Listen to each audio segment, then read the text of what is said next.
Hello friend, कैसे हैं आप सब। हमारे साथ देव प्रकाश मंडल। हम अभी क्लास 12 की बायोलॉजी के जो 7th चैप्टर है एवोल्यूशन का, उसी का अध्ययन करने वाले हैं। इसके पहले हम आप लोग को सिलेबस के आधार पर सिस्टमैटिक ढंग से अध्ययन करवाते गए। अभी कुछ बाकी रह गया है, ये आज हम पूरा कर देंगे। ठीक है, तो आज जो है वहां चैप्टर होगी विकास का, एवोल्यूशन।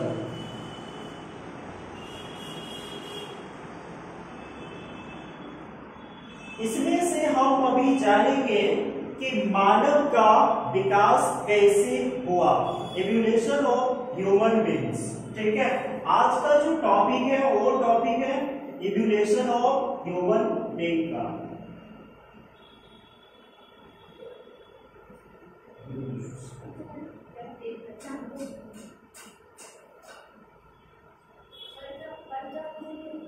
मानव में विकास,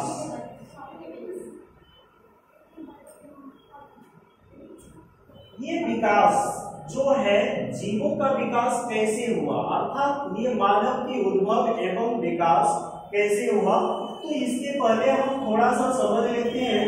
सबसे पहले हमारे जो आने वाले थे वह 40 मिलियन वर्ष पूर्व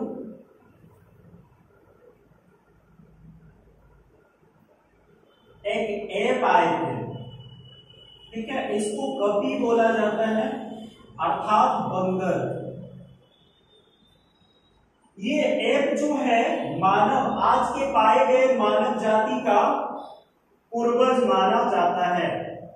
यह एप जो है किस टाइप के थे, इसके 2 पांव नीचे थे और हाथ जो थे वो झुके हुए थे, अर्थात ये झुक के चला करता था, यानी बंदर के तरह। इसीलिए इसमें चिंपैंजी भी बोला जाता है।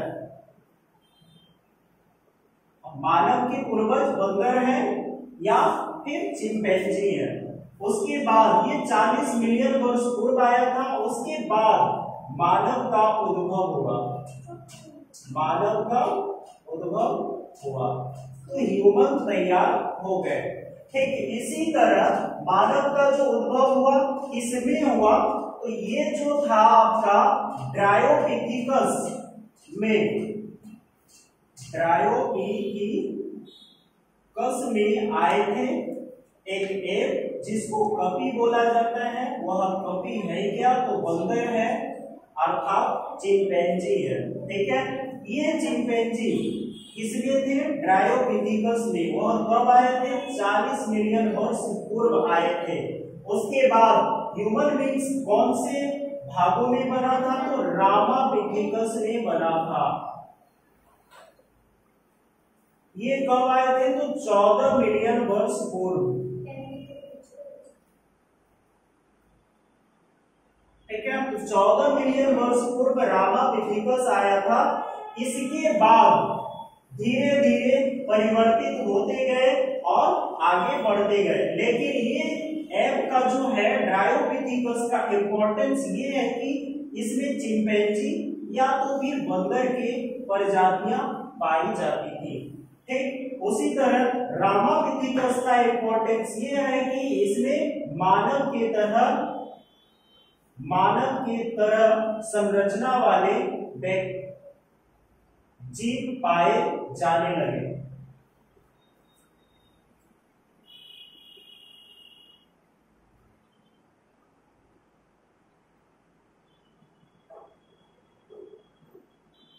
ठीक है, तो इस तरह से ह्यूमन का जो है इवोल्यूशन हुआ, विकास हुआ।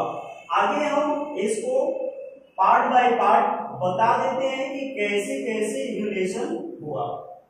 ठीक है,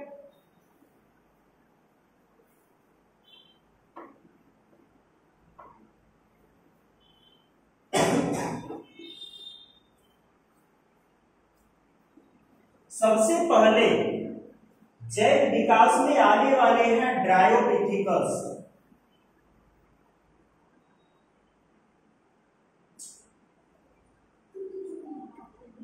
ये ड्रायोपिथेकस कब आए थे? तो 40 मिलियन वर्ष पूर्व।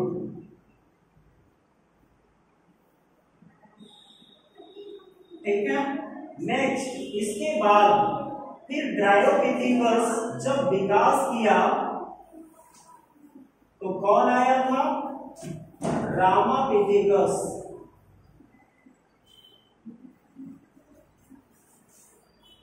यह 14 मिलियन वर्ष पूर्व आए थे।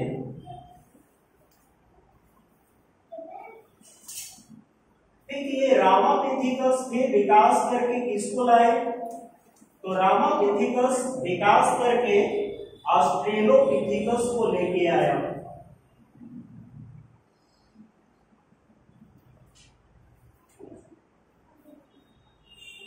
ऑस्ट्रेलोपिथेकस कितने साल वर्ष पहले थे? तो 5 मिलियन वर्ष।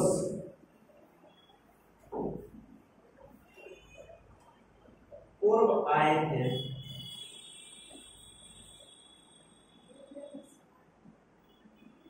ठीक है। सेम इसके बाद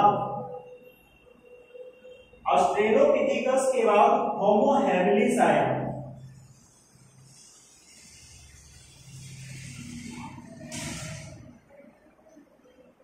ये होमो हैबिलिस कब आए थे? तो ये 2.5 मिलियन वर्ष पूर्व।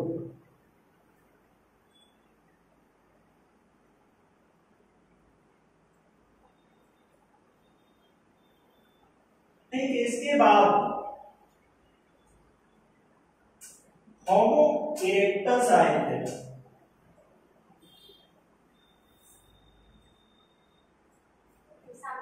ठीक है। होमो इरेक्टस कब आए थे? तो 5 लाख वर्ष पूर्व।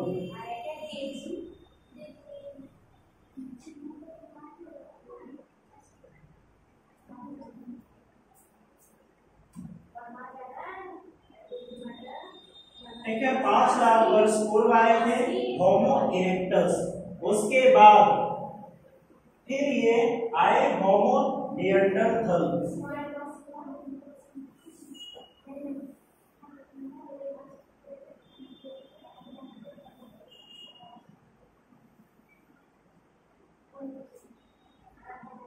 होमो निएंडरथल 2,50,000 वर्ष पूर्व आए थे।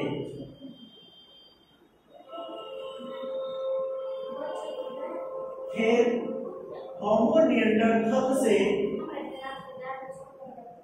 क्रो-मैग्नन आया।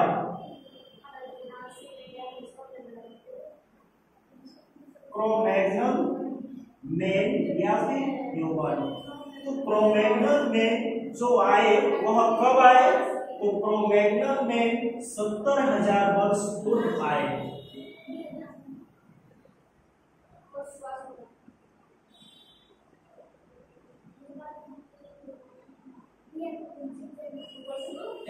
इसके बाद मॉडर्न जमाने के जो अभी अभी पाए जाते हैं मानव, इस तरह के मानव आए। प्रेजेंट मानव।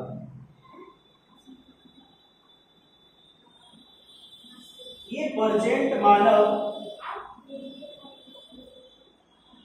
होमो सेपियंस।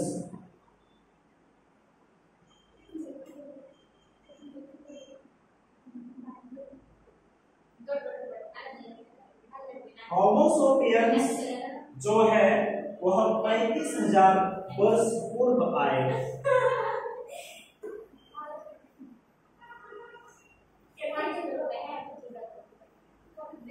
ठीक है। तो होमो सेपियंस क्या है? होमो सेपियंस साइंटिफिक नेम है ह्यूमन का। ये ह्यूमन कब आए? तो 35,000 वर्ष पूर्व हमारे इस पृथ्वी में विकास कर लिया। सबसे पहले आया ड्रायोपिथेकस, विकास करके आया रामापिथेकस। ड्रायोपिथेकस का हमने इंपॉर्टेंस बताया कि चिंपैंजी या फिर बंदर के रूप का होता है, लेकिन रामापिथेकस का इंपॉर्टेंस ये है कि ये मानव की तरह पाए जाते हैं। रामापिथेकस के बाद ऑस्ट्रेलोपिथेकस आया जो 5 मिलियन वर्ष पूर्व आए थे।